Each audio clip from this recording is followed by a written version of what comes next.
കട്ട്ലേറ്റിന് വേണ്ട ബ്രെഡ് നമുക്ക് ആദ്യം പൊടിച്ചെടുക്കാം. ഞാനിവിടെ 3 ബ്രെഡാണ് പൊടിച്ചെടുത്തിരിക്കുന്നത്. വേണ്ടുന്നത് മുട്ടയാണ്. ഞാനിവിടെ എടുത്തിരിക്കുന്ന ഒരു മുട്ടയാണ്.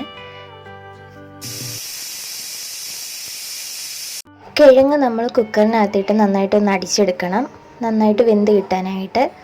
അതിനുശേഷം നമുക്ക് ക്യാരറ്റ്, ബീട്രൂട്ട്, സവോള ഇതെല്ലാം നമുക്ക് ആവശ്യത്തിന് എടുക്കാം. ബീട്രൂട്ടും ക്യാരറ്റും ഒക്കെ ഞാൻ ചീകിയാണ് ഇട്ടേക്കുന്നത്. അതാകുമ്പോൾ നന്നായിട്ട് വഴണ്ട് കിട്ടാൻ എളുപ്പമാണ്.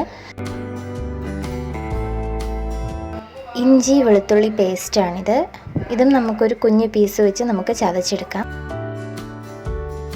ചീനച്ചട്ടി ചൂടായതിന് ശേഷം എണ്ണ ഒഴിച്ചു കൊടുക്കാം. അതിലേക്ക് ചതച്ച് വെച്ചിരുന്ന ഇഞ്ചിയും വെളുത്തുള്ളി ഇട്ട് കൊടുക്കാം. നന്നായി ഒന്ന് ഇളക്കി കൊടുക്കണം.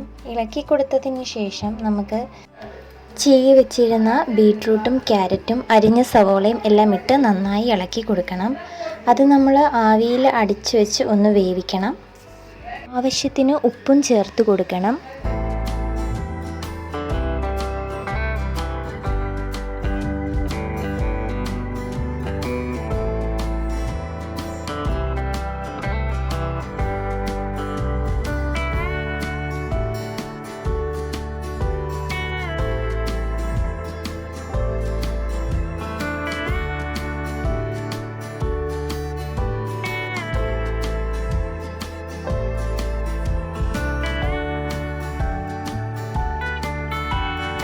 ഇതിപ്പോൾ നന്നായി ആവിയിൽ വെന്തിട്ടുണ്ട്. നമുക്കിതിനകത്ത് വേണ്ട പൊടി ചേർത്ത് കൊടുക്കാം.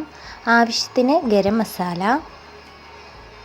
ശേഷം നമുക്ക് കുറച്ച് കുരുമുളക് പൊടിയും കൂടെ ഇട്ട് ഇത് നന്നായി ഒന്ന് മിക്സ് ചെയ്യാം.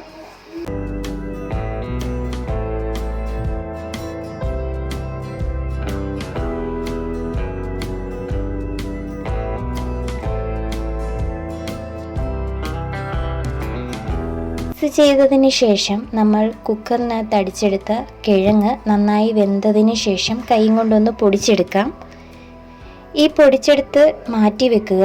ശേഷം നമ്മൾ മിക്സ് ചെയ്ത നമ്മുടെ കൂട്ടിനകത്തേക്ക് നമുക്ക് ഈ ഉരുളക്കിഴങ്ങും ഇട്ട് കൊടുത്ത് നന്നായി ഒന്ന് ഇളക്കി യോജിപ്പിച്ച കിഴങ്ങ് നല്ലതായി ചൂടാറുന്നതിന് മുമ്പ് നമുക്ക് ചപ്പാത്തിക്ക് കുഴയ്ക്കുന്നത് പോലെ നന്നായിട്ടൊന്ന് കുഴച്ച് ഇതുപോലെ എടുക്കണം. ശേഷം നമ്മൾ ചപ്പാത്തിക്ക് ബോൾസ് ആക്കുന്നത് പോലെ തന്നെ കയ്യിലൊന്ന് ബോൾസ് ആക്കിയിട്ട് ഇതിനെ ചെറുതായിട്ടൊന്ന് പ്രസ് ചെയ്ത് കൊടുക്കാം. അപ്പോൾ നമുക്ക് വേണ്ടി ഈ കട്ട്ലേറ്റ് ഷേപ്പിൽ നമുക്ക് കിട്ടുന്നതാണ്. ഇനി നമുക്കിത് മുട്ടയിലൊന്ന് മുക്കിയെടുക്കാം. ഒരു മുട്ട എടുത്ത് നന്നായി അടിച്ച് അതിൽ മുക്കി നമുക്കിത് തിരിച്ചും മറിച്ചും ഒന്ന് മുക്കിയെടുക്കാം. അതിനുശേഷം പൊടിച്ച് വെച്ച ബ്രെഡിലേക്ക് ഇതിനെ ഒന്ന് ഇതുപോലെ തന്നെ തിരിച്ച് മറിച്ച് ഒന്നിട്ട് മുക്കിയെടുക്കുക. അപ്പോൾ ഇതിൻ്റെ പുറത്തെല്ലാം നന്നായിട്ട് ബ്രെഡിൻ്റെ പൊടി പിടിച്ചിട്ടുണ്ടാകും. ഇങ്ങനെ ആക്കിയതാണ് നമ്മളിനി ഫ്രൈ ചെയ്യാനായിട്ട് പോകുന്നത്. അതിനു വേണ്ടി ഒരു പാൻ എടുക്കുക. പാനിൽ ആവശ്യത്തിന് എണ്ണ തൂകി കൊടുക്കുക. ഒരുപാട് ഡീപ്പ് ഫ്രൈ ചെയ്യുന്ന പോലെ മുങ്ങിക്കിടക്കുന്ന വിധത്തിൽ എണ്ണ ഒഴിക്കേണ്ട ആവശ്യമില്ല. കാരണം ഇത് നന്നായിട്ട് എണ്ണ വലിച്ചെടുക്കുന്നതാണ് കട്ട്ലേറ്റ്. അതുകൊണ്ട് ആവശ്യത്തിന് ഫ്രൈ ആകാൻ വേണ്ടി മാത്രം ഇതിൽ എണ്ണ തൂകി കൊടുക്കുക. എണ്ണ ചൂടാകുമ്പോൾ ഓരോ കട്ട്ലേറ്റും നമുക്ക് വെച്ച് കൊടുക്കാം. അങ്ങനെ ഒരു 3-4 കട്ട്ലേറ്റ് മാത്രം ഇതിൽ വെച്ച് നമ്മൾ തിരിച്ചു മറിച്ചിട്ട് നന്നായിട്ടൊന്ന് ഫ്രൈ ആക്കിയെടുക്കാം.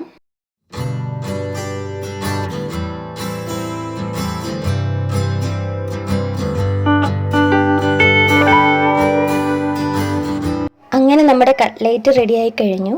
നിങ്ങൾക്കിത് കാണുമ്പോൾ തന്നെ മനസ്സിലാവും ഇത് എത്ര ക്രിസ്പിയാണെന്ന്. നമ്മൾ കടയിൽ നിന്ന് വാങ്ങിക്കുന്ന അതേ ടേസ്റ്റ് തന്നെയാണ്, അതിലും കുറച്ചുകൂടെ ടേസ്റ്റാണ് നമ്മുടെ വീട്ടിൽ നമ്മൾ ഉണ്ടാക്കിയെടുക്കുന്ന കട്ട്ലേറ്റിന്. ഇത് കുട്ടികൾക്കും അമ്മമാർക്കും മുതിർന്നവർക്കും ഒക്കെ ഒരുപോലെ ഇഷ്ടപ്പെടുന്ന ഒരു കട്ട്ലേറ്റാണ്. അപ്പോൾ നിങ്ങളെല്ലാവരും ഇതൊന്ന് ട്രൈ ചെയ്യണം.